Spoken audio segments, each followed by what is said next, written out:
بسم اللہ الرحمن الرحیم. السلام علیکم dear students of grade 8, that is P9.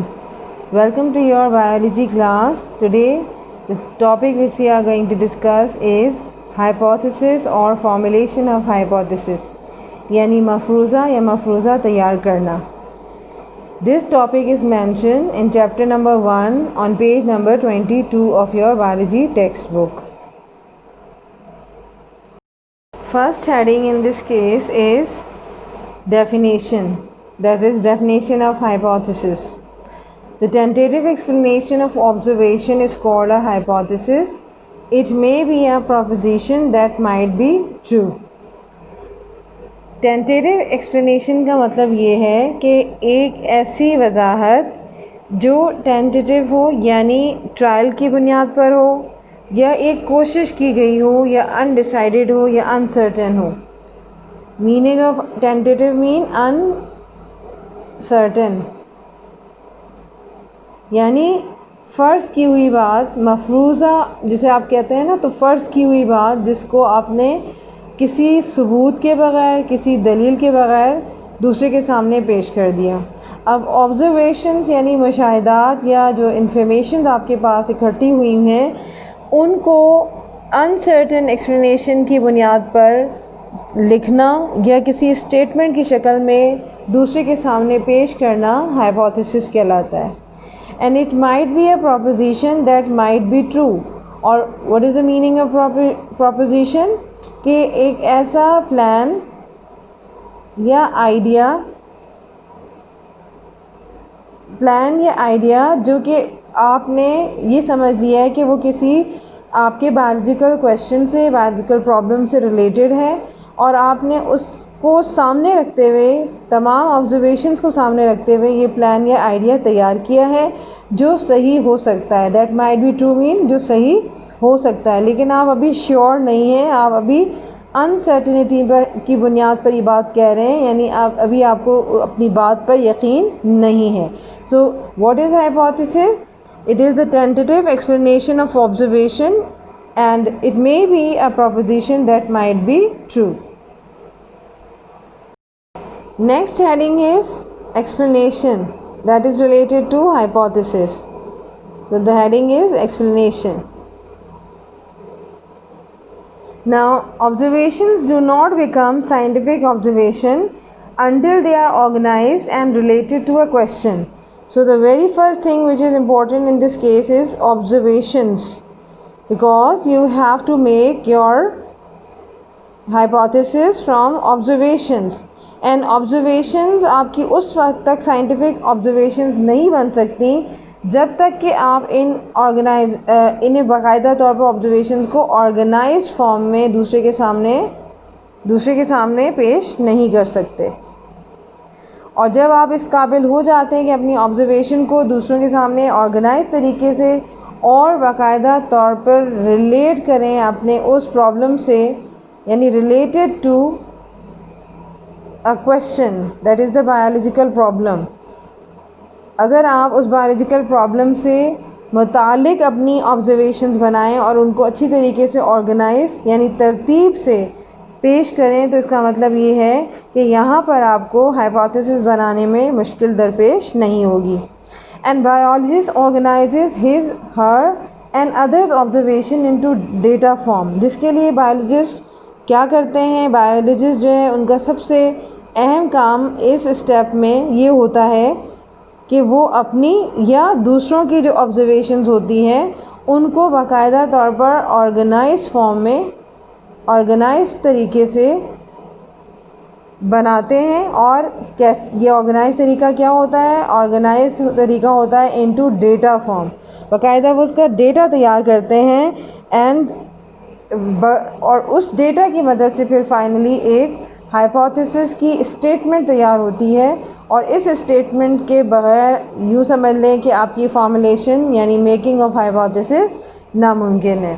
اور یہاں پر جب یہ اسٹیٹمنٹ بنا لیتے ہیں تو that may prove to be the answer of the biological problem under study, جس کو وہ بایولوجسٹ جو بھی اس کو جو پرابلم کو یا اس کویشچن کو انڈر اسٹڈی کر رہا ہوتا ہے، اس بایولوجیکل پرابلم کے آنسر تک پہنچنے میں وہ اسٹیٹمنٹ اس کی مدد کرتی ہے.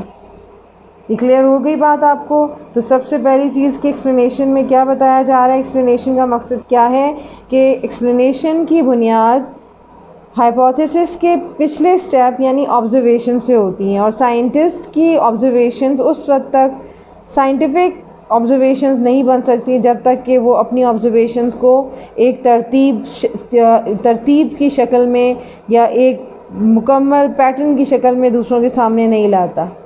اور نہ صرف یہ کہ وہ اس کو ترتیب دے، بلکہ ساتھ ساتھ وہ تمام آبزرویشن جو اس نے اکٹھے کیے ہیں وہ اس بایولوجیکل پرابلم یعنی کویشچن سے بھی متعلق ہوں، اس سے تعلق رکھتی ہوں.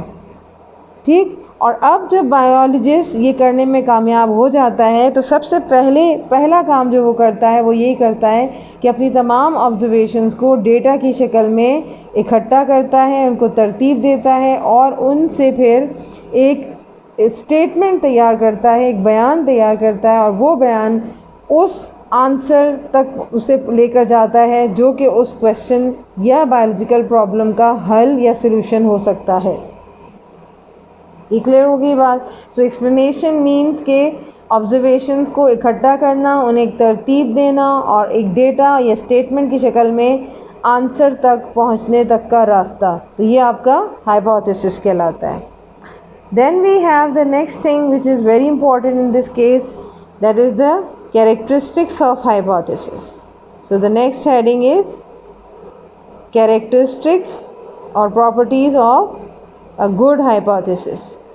اگر آپ ایک اچھا بیان، ایک اچھی اسٹیٹمنٹ تیار کرنا چاہ رہے ہیں تو اس کے لیے آپ کو ایک اچھے ہائپوتھیسس کی بھی ضرورت پڑے گی، اور اس کی خصوصیات کچھ ایسے ہیں. Number 1، it should be a general statement.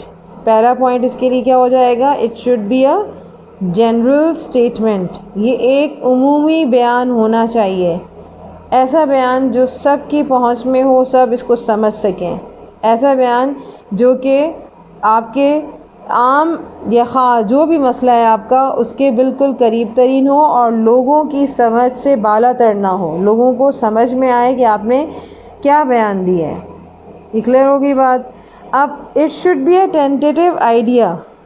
آپ کا جو اسٹیٹمنٹ ہے، ہائپوتھیسس جو بھی ہے، it should be a tentative idea.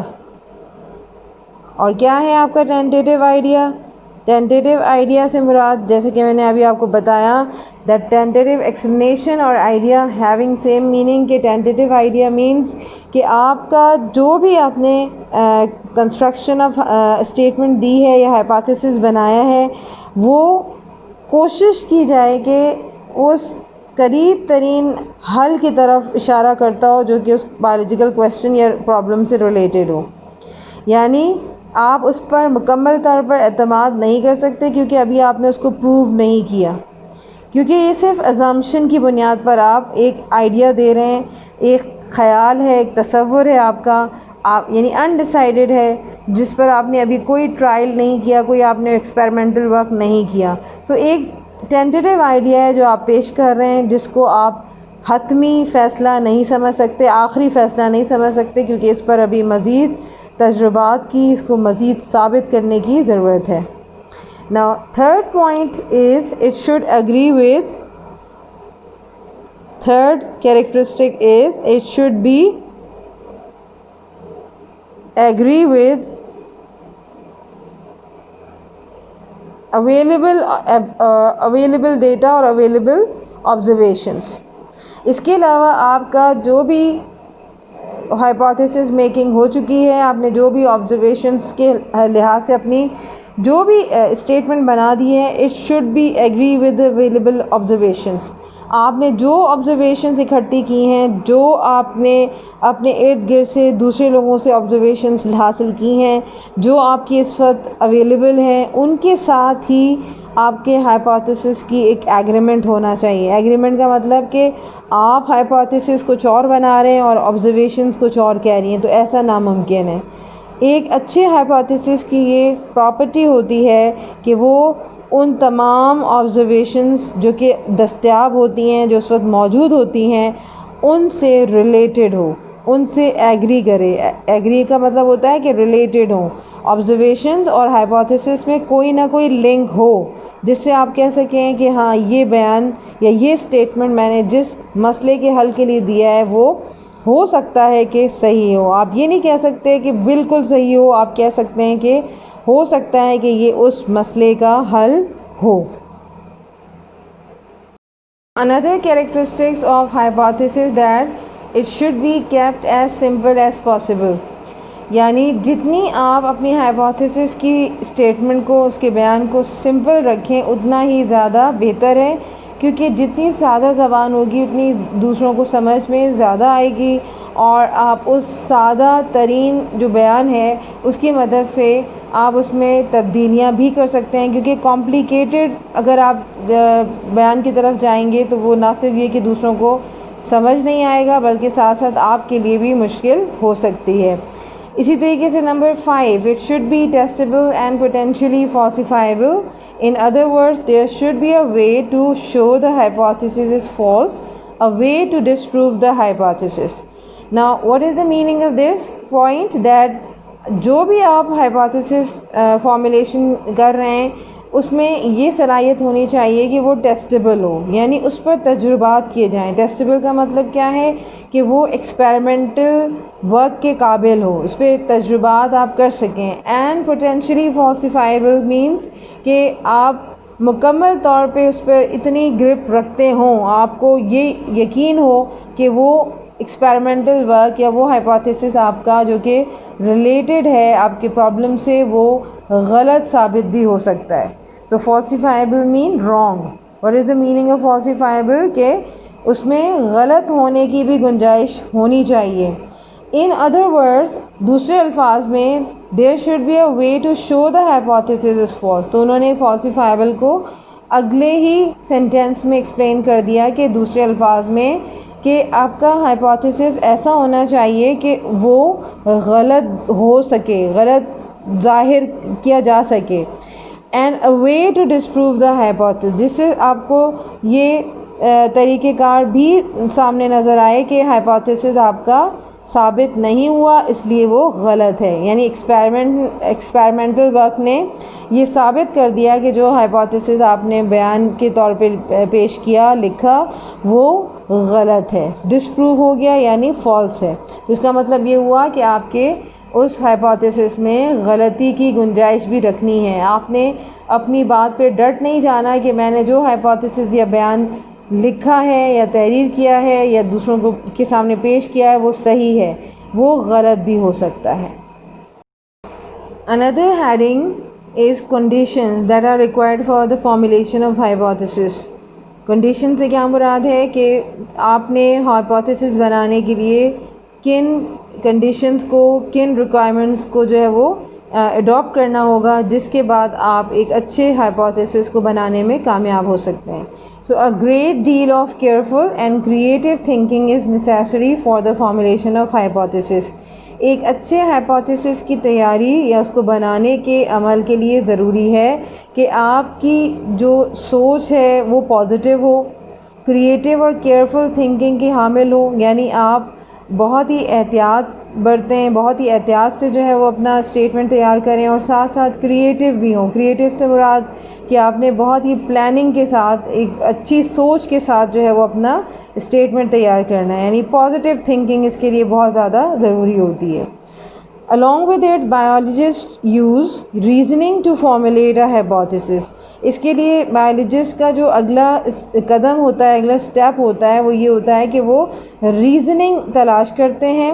Reasoning کا مطلب یہ ہوتا ہے کہ وجوہات, یعنی ان کے اسباب یا ریزنز تلاش کرتے ہیں, اور ریزنز کو سامنے رکھتے ہوئے وہ ہائپوتھیسس کی تیاری کرتے ہیں. تو ریزننگ کے بغیر, یعنی وجوہات تلاش کیے بغیر, یعنی کسی مسئلے کے حل کے لیے جب آپ وجہ تلاش کرتے ہیں کہ کیا وجہ ہے کہ یہ پرابلم جو ہے وہ کریٹ ہوئی, یہ پرابلم سامنے آئی, تو اس مسئلے کے باقاعدہ اسباب معلوم کرنے کے بعد جب بایولوجسٹ اپنا ہائپوتھیسس تیار کرتا ہے تو وہ اس کے لیے یا اور سب کے لیے ایک بہت ہی بہترین ہائپوتھیسس کے طور پر سامنے آتا ہے. Now there are two examples in the form of hypothesis, that is the statements of hypothesis in front of you. All plant cells have a nucleus